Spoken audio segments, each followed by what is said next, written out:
নমস্কার শ্রোতা বন্ধুরা, আজ আপনাদের জন্য কথাসাহিত্যিক শরৎচন্দ্র চট্টোপাধ্যায়ের রচিত কাহিনী বিন্দুর ছেলে দ্বিতীয় পর্ব। বিন্দুর ছেলে কাহিনীটির প্রথম পর্বের লিঙ্ক ডেসক্রিপশন বক্সে দেওয়া রইল। না শুনে থাকলে অবশ্যই লিঙ্কটিতে গিয়ে শুনে নিতে পারেন। গল্পে যাওয়ার আগে একটি নিবেদন, যদি আপনার কিংবা আপনার পরিচিত মানুষের জীবনে ঘটে গিয়ে থাকা কোনো ভৌতিক, অলৌকিক, রোমাঞ্চকর, অদ্ভুত ও খারাপ অভিজ্ঞতার ঘটনা থেকে থাকে, তবে সেটি আপনি আমাদের চ্যানেলে ইমেল করে পাঠাতে পারেন। ইমেল অ্যাড্রেসটি আপনি ভিডিও ডেসক্রিপশন বক্সে পেয়ে যাবেন, অথবা আমার চ্যানেলের অ্যাবাউট সেকশনে আপনি পেতে পারেন।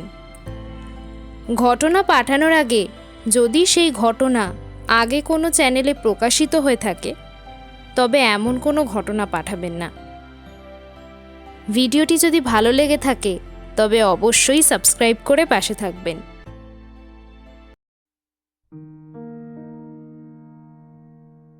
ইহাদের পিস্তুত বোন এলোকেশীর অবস্থা ভালো ছিল না।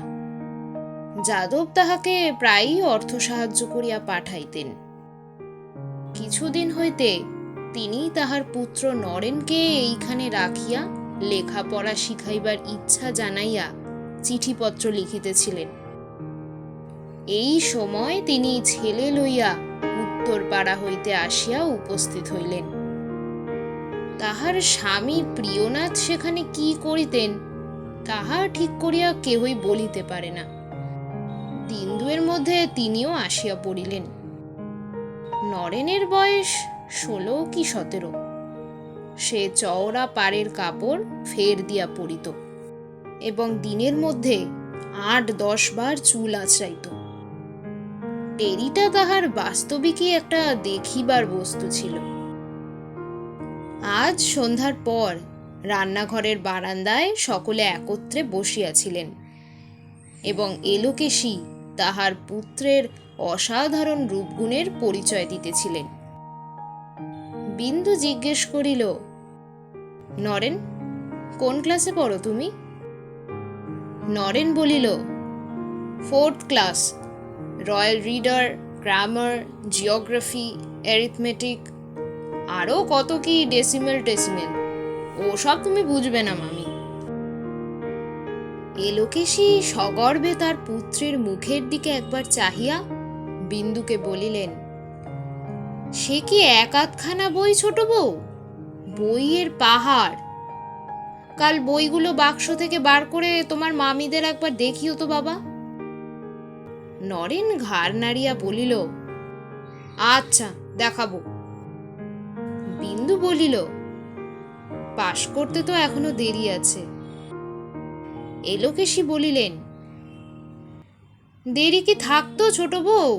দেরি থাকতো না। এতদিনে একটা কেন, 4টে পাশ করে ফেলতো। শুধু মুখ পোড়া মাস্টারের জন্যই হচ্ছে না। তার সর্বনাশ হোক। বাচ্চাকে সে যে কি বিষ নজরেই দেখেছে তা সেই জানে। ওকে কি তুলে দিচ্ছে? দিচ্ছে না।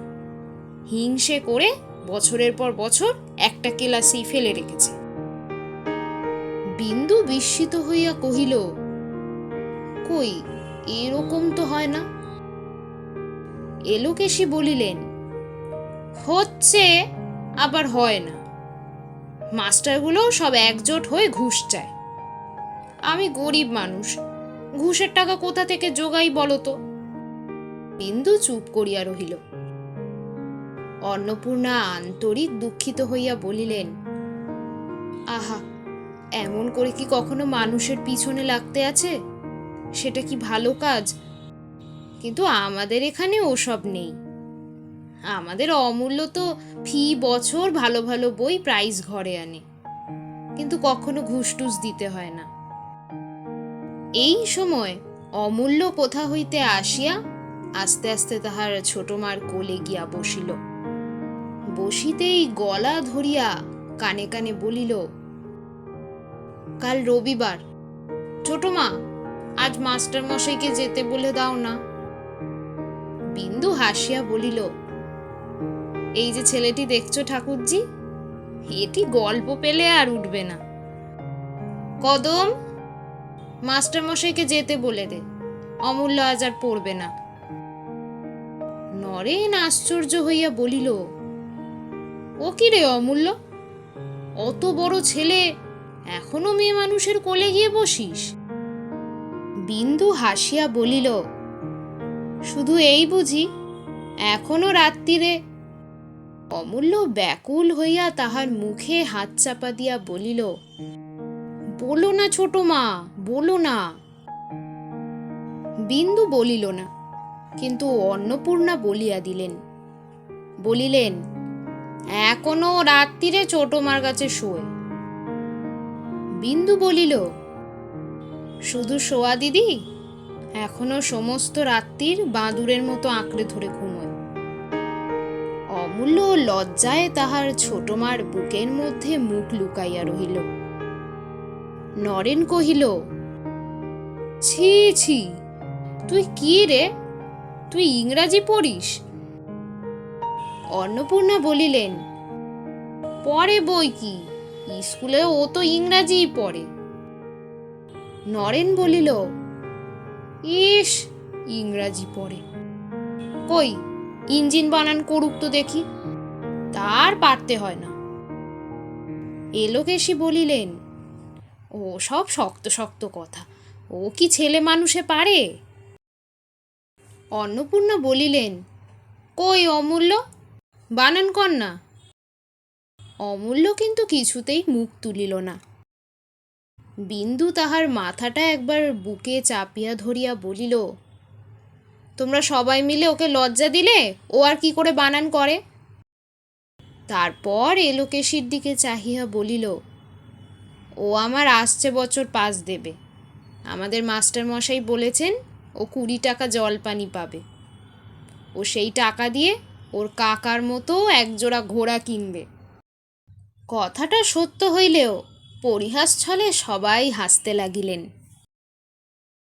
এলোকেশী বিন্দুকে উদ্দেশ্য করিয়া বলিলেন, আমার নরেন্দ্রনাথ শুধু কি লেখাপড়াতেই ভালো, ও এমনই থিয়েটারে অ্যাক্টও করে যে লোকে শুনে আর চোখে জল ধরে রাখতে পারে না। সেই সীতা সে যে কিরকমটি করে বলেছিলে, একবার মামিদের শুনিয়ে দাও তো বাবা। নরেন তৎক্ষণাৎ হাঁটু গাড়িয়া বসিয়া হাত জোর করিয়া উচ্চ নাকি সুরে সুর করিয়া আরম্ভ করিয়া দিল, প্রাণেশ্বর, কি কুক্ষণে দাসী তব।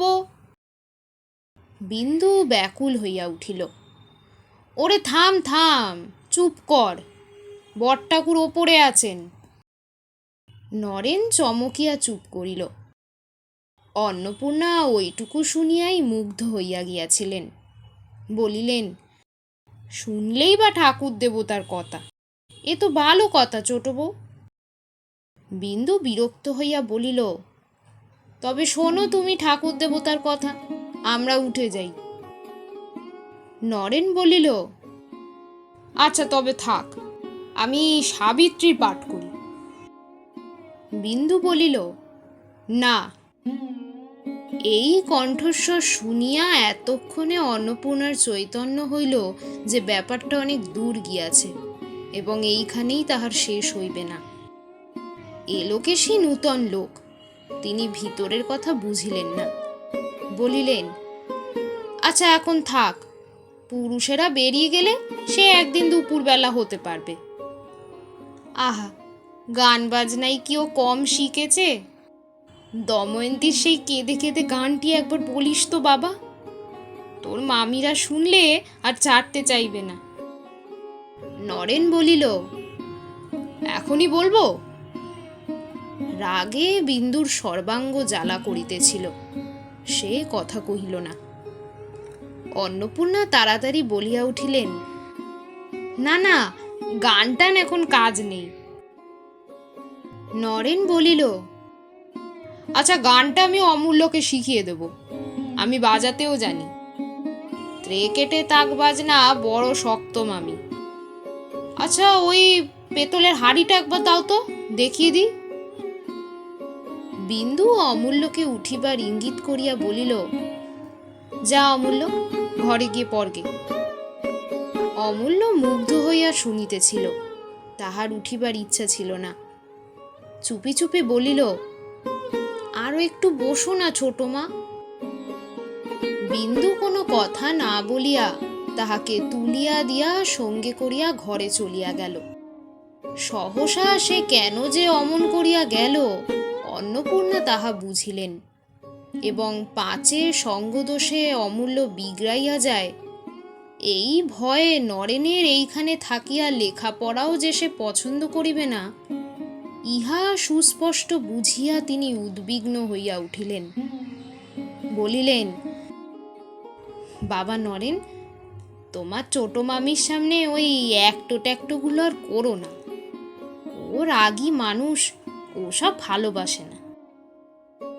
এলোকেশী আশ্চর্য হইয়া জিজ্ঞেস করিলেন, ছোট বউ ওসব ভালোবাসে না বুঝি? তাই অমন করে উঠে গেল বটে। অন্নপূর্ণা বলিলেন, হতেও পারে। আরও একটা কথা বাবা, তুমি নিজের কাবে দাবে পড়াশোনা করবে, যাতে মায়ের দুঃখ ঘোচে সেই চেষ্টা করবে। তুমিও অমূল্যের সঙ্গে বেশি মিশো না বাবা। ও ছেলে মানুষ, তোমার চেয়ে অনেক ছোট। কথাটা এলোকেশীর ভালো লাগিল না। বলিলেন, সে তো ঠিক কথা। ও গরিবের ছেলে, ওর গরিবের মতো থাকাই উচিত। তবে যদি বললে তো বলি বড় বউ, অমূল্যটি তোমার কচি খোকা, আর আমার নরেনি কি বুড়ো? এক আধ বছরে ছোট বড়কে আর বড় বলে না। আর ও কি কখনো বড় লোকের ছেলে চোখে দেখেনি গা?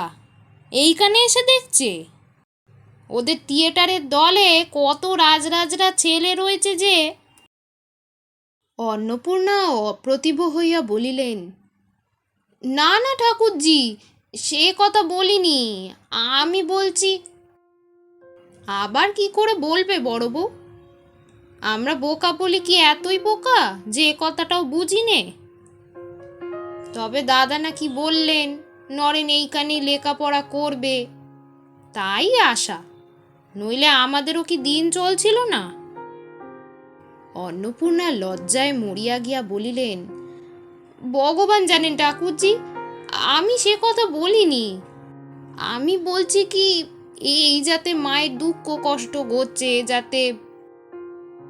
এলোকেশী বলিলেন, আচ্ছা তাই তাই, যা নরেন, তুই বাইরে গিয়ে বসগে, বড়লোকের ছেলের সঙ্গে মিশিস নে। বলিয়া ছেলেকে ঠেলিয়া তুলিয়া দিয়া নিজেও চলিয়া গেলেন। অন্নপূর্ণা ঝড়ের মতো বিন্দুর ঘরে ঢুকিয়া কাঁদো কাঁদো হইয়া বলিয়া উঠিলেন, হ্যালা, তোর জন্য কি কুটুম কুটুম্বি তো বন্ধ করতে হবে? কি করে চলে এলি বলতো?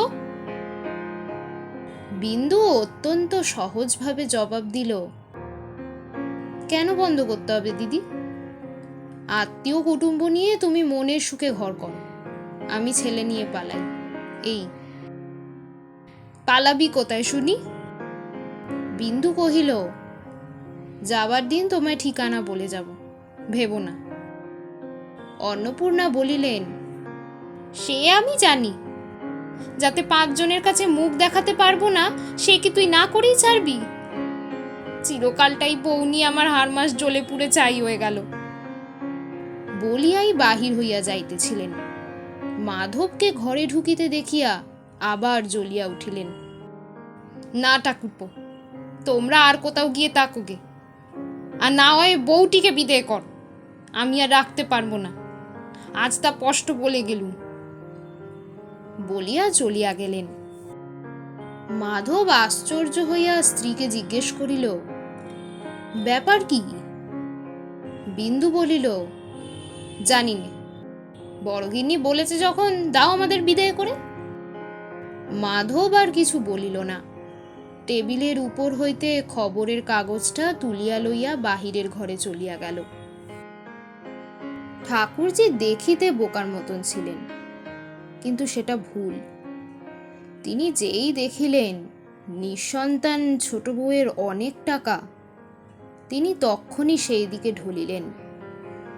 এবং প্রতি রাত্রে স্বামী প্রিয়নাথকে একবার করিয়া ভৎসনা করিতে লাগিলেন। তোমার জন্যই আমার সব গেল।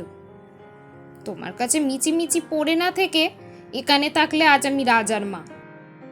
আমার এমন সোনার চাঁদ ফেলে কি আর ওই কাল ভূতের মতো ছেলেটাকে ছোট বউ? বলিয়া একটা সুদীর্ঘ নিঃশ্বাসের দ্বারা ওই কাল ভূতের সমস্ত পরমায়ুটা নিঃশেষে উড়াইয়া দিয়া গরিবের ভগবান আছেন বলিয়া উপসংহার করিয়া চুপ করিয়া শুইতেন। প্রিয়নাথও মনে মনে নিজের বোকামির জন্য অনুতাপ করিতে করিতে ঘুমাইয়া পড়িতেন। এমনই করিয়া এই দম্পতিটির দিন কাটিতেছিল এবং ছোট বউয়ের প্রতি ঠাকুরজির স্নেহ প্রীতি বন্যার মতো ফাঁপিয়া ফুলিয়া উঠিতেছিল। আজ দুপুরবেলা তিনি বলিতেছিলেন, অমন মেঘের মতো চুল তোমার ছোট বউ, কিন্তু কোনোদিন বাঁধতে দেখলুম না। আজ জমিদারের বাড়ির মেয়েরা বেড়াতে আসবে, এসো মাথাটা বেঁধে দিই। বিন্দু বলিল, না ঠাকুরজি, আমি মাথায় কাপড় রাখতে পারিনি। ছেলে বড় হয়েছে, দেখতে পাবে।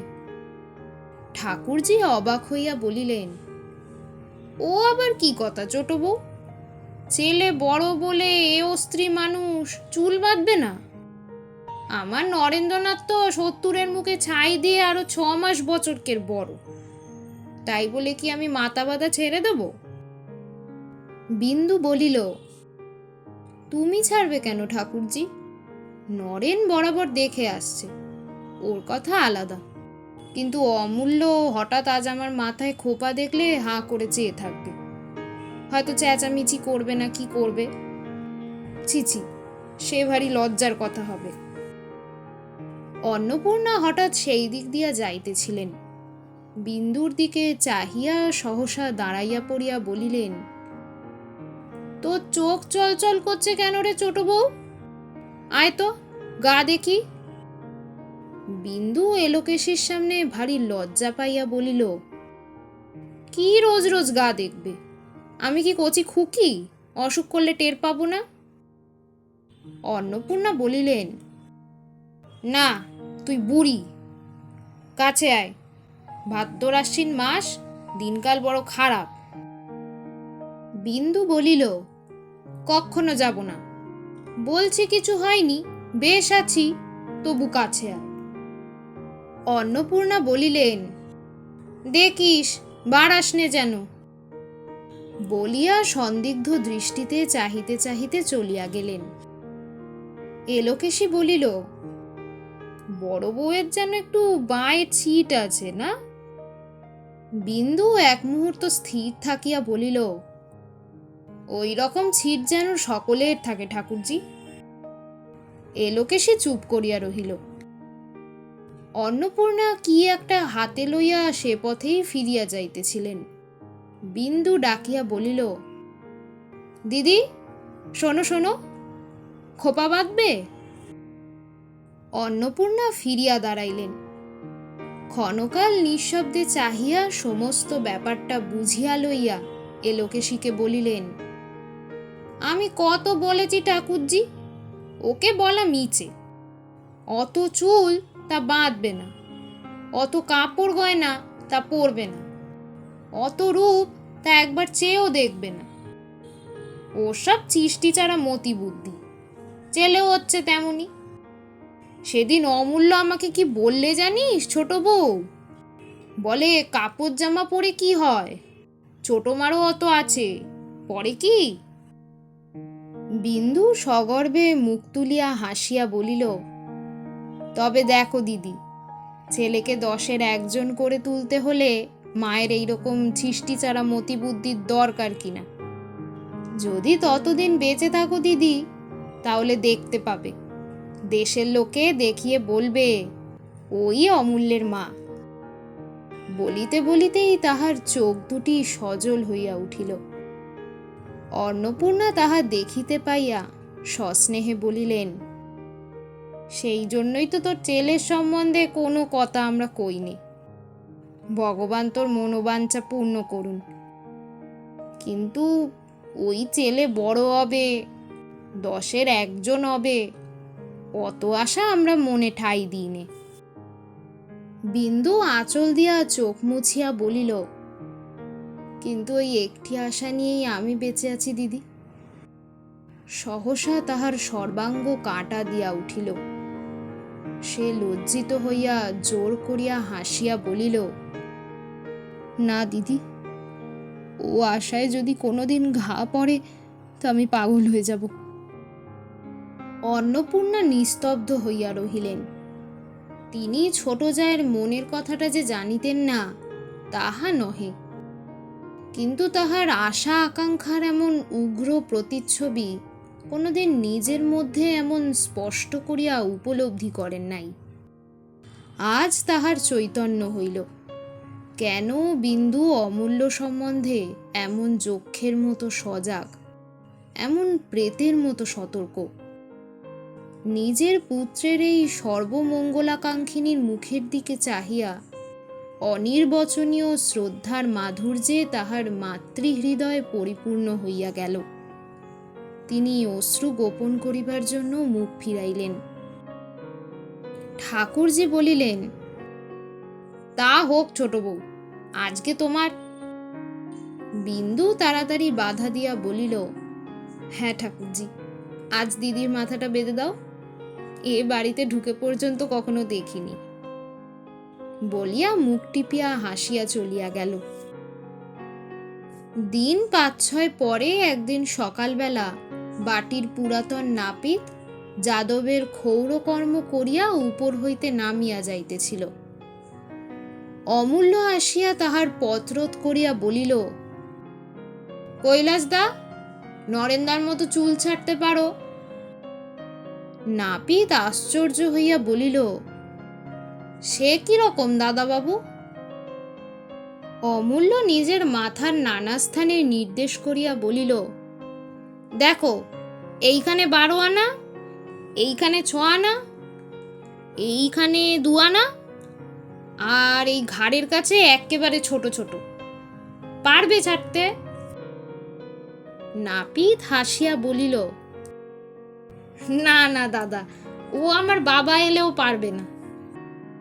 অমূল্য ছাড়িল না, সাহস দিয়া কহিল, ও শক্ত নয় কৈলাসদা, এইখানে 12 আনা, এইখানে 6 আনা। নাপিত নিষ্কৃতি লাভের উপায় করিয়া বলিল, কিন্তু আজ কি বার দাদাবাবু? তোমার ছোট মা হুকুম না দিলে তো ছাড়তে পারিনে। অমূল্য বলিল, আচ্ছা দাঁড়াও, আমি জেনে আসি। বলিয়া 1 পা গিয়াই ফিরিয়া আসিয়া বলিল, আচ্ছা তোমার ছাতিটা একবার দাও তো, তা না হলে তুমি আবার পালিয়ে যাবে।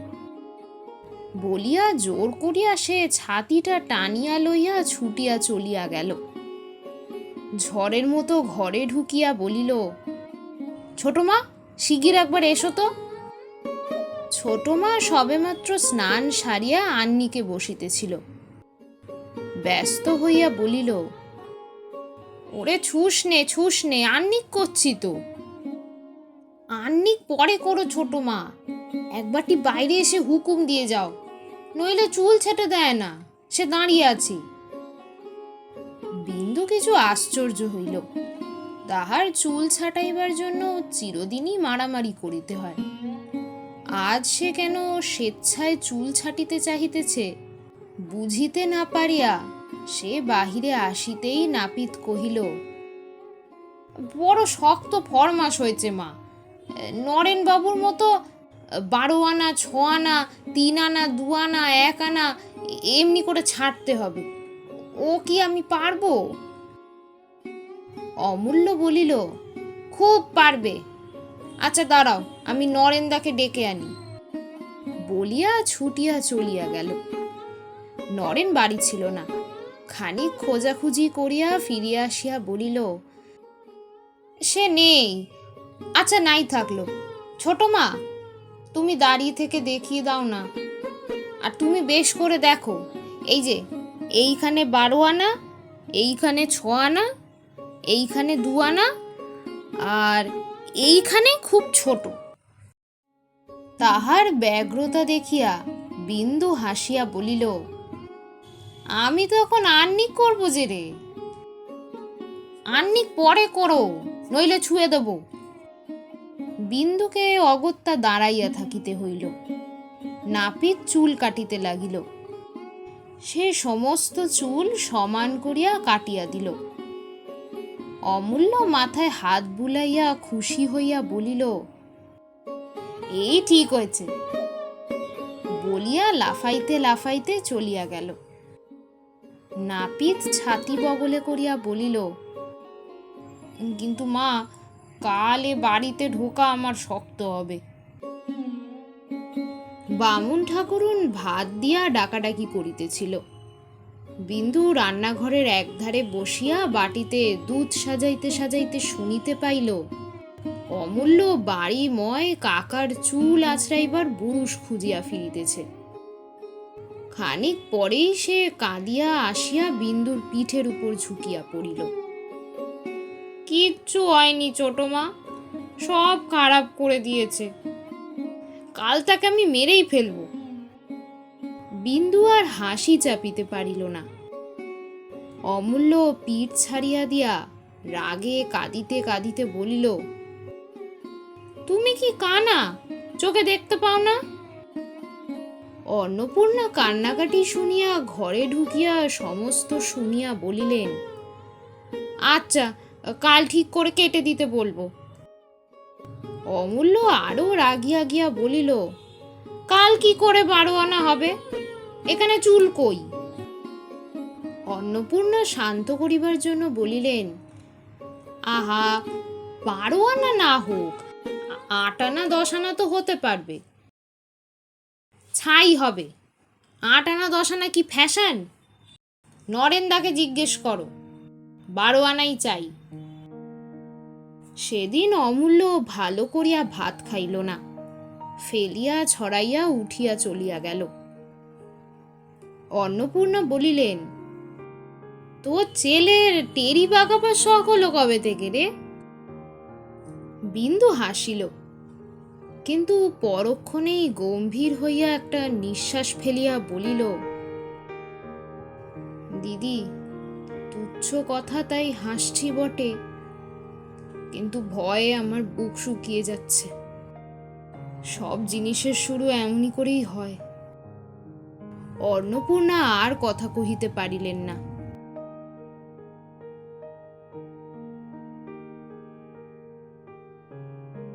কেমন লাগলো আজকের পর্ব? ভালো লেগে থাকলে ভিডিওটিতে একটি লাইক করবেন। বিন্দুর ছেলে কাহিনীর 3য় পর্বটি আসবে সামনের রবিবার। 3য় পর্বটি শোনার জন্য অবশ্যই সাবস্ক্রাইব করে পাশের বেল আইকনটি অন করে রাখবেন। ধন্যবাদ।